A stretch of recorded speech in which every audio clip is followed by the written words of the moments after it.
In this video, we're going to talk about the Codex plugin that just came out earlier today for Claude Code and why you should actually care about it. Codex is OpenAI or ChatGPT's version of Claude Code. It's a terminal-based AI that helps you with all sorts of different tasks, primarily coding. The reason this is a big deal is they've released a plugin that you can use their product through their competitors' environment. I think it's a brilliant move in terms of getting people in front of Codex and more people on their product and drawing more eyes to what it is that they're doing, because everyone has heard of and is using Claude Code. But when you discuss Codex, it seems like almost a sleeper pick that people don't trust as much, if at least what my experience has been talking to people in the comments. But the people that are wise to Codex knows it is super, super capable, right? So let's start with that and just go over and talk about the benchmark. Any of the benchmarks that you check out regarding, SWE or terminal access or whatever, GPT 5.4 and Opus 4.6 are neck and neck. One might edge the other out in, different variables here and there or whatever, but it's pretty much the same. They're all super, super smart models.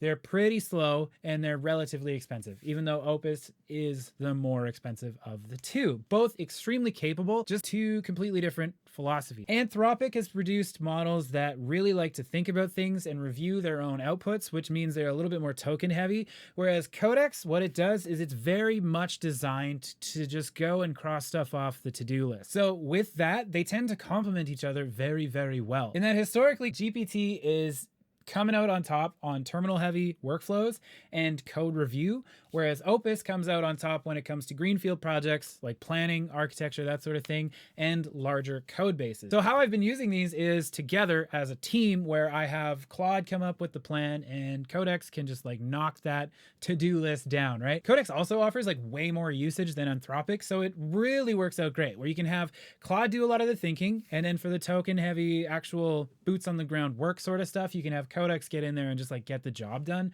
Works great. Now you can see why this is kind of exciting. I've been using these models side by side for a little while now, but it's really nice to be able to have these under one roof and have Claude natively just send stuff to Codex through the plugin and the connection there. It's fantastic. Quickly before I keep going, if you're finding this video helpful or it's your second visit to the channel, make sure to hit subscribe because it doesn't cost anything, really helps me out and tells YouTube that you want to see more content just like this. All right, so Codex is good. We've established this, but what does the plugin do that we weren't getting before? It works inside Claude Code, and the Codex plugin comes baked with a few commands that we've been using this for anyway. First thing is obviously code review, right? It can be code or copy or whatever. It just reviews work that Claude has done. You can point it at a file or whatever, and it does a read-only review of that item, offering feedback, what's working, what's not. The next is the adversarial review, which is several layers deeper, and it just tries to break whatever it's assigned to, pokes holes in the code base or the copy or whatever, and brings feedback to your attention based on the severity of what would happen in production. Claude isn't awesome at reviewing its own code, so this second set of eyes draws to light things that could go wrong and helps you prevent a wreck, later on down the line. The rest of this stuff is actually super useful as well. The rescue command is fantastic, where you can just assign something to Codex and it works in the background.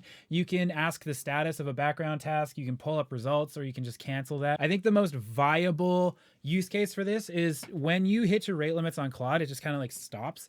You know what I mean? That task is dead in the water and you have to wait till it refreshes or whatever to continue. It's a nightmare. Okay. So I'm thinking that the real practical application here is you use Codex Resume, where you finish that job that Claude got cut off from completing, and then at least put a bookend on it or something, something that you could pick up on later on. You see what I'm getting at? Rather than just letting it float there. Setting it up. You get a ChatGPT subscription, including your free plan. You need Node, which is, you already have it if you got Claude Code. Then we're just going to add this command. Install here. There's a link I'll leave to the GitHub repo so you can set this up for yourself. /plugin marketplace, add OpenAI Codex, which is right here at the top. It'll say successfully added OpenAI Codex. Then I ran a reload just to make sure it all worked. You can run the install code next, which is /plugin install Codex at OpenAI.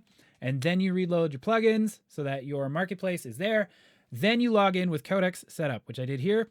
And I already had it logged in with the CLI, so it just continued. But if Codex is installed and you're not logged in, you can run Codex login right here. They took care of everything. So for my very first run, I wanted to see how Claude talks to Codex, because that is the main difference between the plugin and the workflow that I've been using now, where Codex just goes and checks the files in a separate terminal. I wanted to see if Claude could send stuff to Codex, right? So I said, can you ask Codex to review the YouTube script I just wrote for March 31st, okay? And then it says, looks like that's today's video, sending to Codex.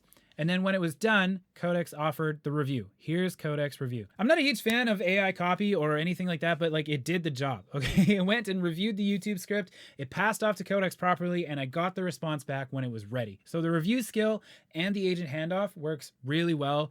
No hiccups there. So next I ran the adversarial review, which was what I was kind of most excited for with this plugin. And honestly, we ran into some problems. I said, look, I want you to review this particular part of a workflow that I've got going on. And then we ran into a bunch of problems. I don't know if it's because I'm on Windows or what, but this ran for 15 minutes and didn't give me anything back. Turns out I gave it the wrong call, but it was able to figure it out. It said it had an issue with the shell, which couldn't resolve on Windows. It can resolve through Claude Code. Just if you're using this on Windows the first time, you might have to fiddle with it a little bit. It sorted that out. It gave me a summary of the different tasks that we had tried that failed, but then it came back with an actual really detailed review of the particular script that I was having trouble with. So I could give this to Opus now and implement these fixes accordingly. For the sake of the video, I'm going to give Codex this here with the /codex rescue command and just paste this in here and have Codex fix this up for us. This is what I think is kind of cool, is because Claude can go and delegate the different tasks,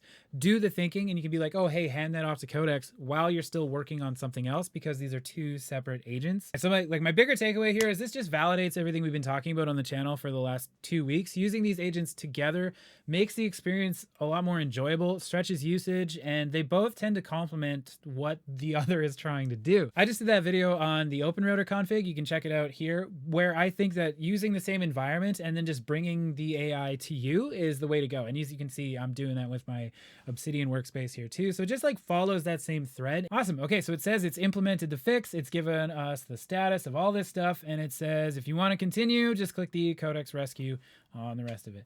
Fantastic. I think this kind of puts the which model is better debate to bed, because I mean, the suggestion is now use them together for their strength. Link to this GitHub repo will be down in the description, so you can check this out for yourself. If you want to get the Obsidian workspace that I've been using in this video, you can find me on Skool, where we teach you how to use AI tools for yourself, primarily to make money. We're growing really, really fast. We're almost at 900 members, but this and all the other tools that I use day to day are here in the tools and agents section of the classroom. You get this workspace plus a bunch of different tools that make life easier for content creation, for getting clients, for actually building projects, all that sort of stuff. Thanks so much for hanging out. We'll catch you in the next one.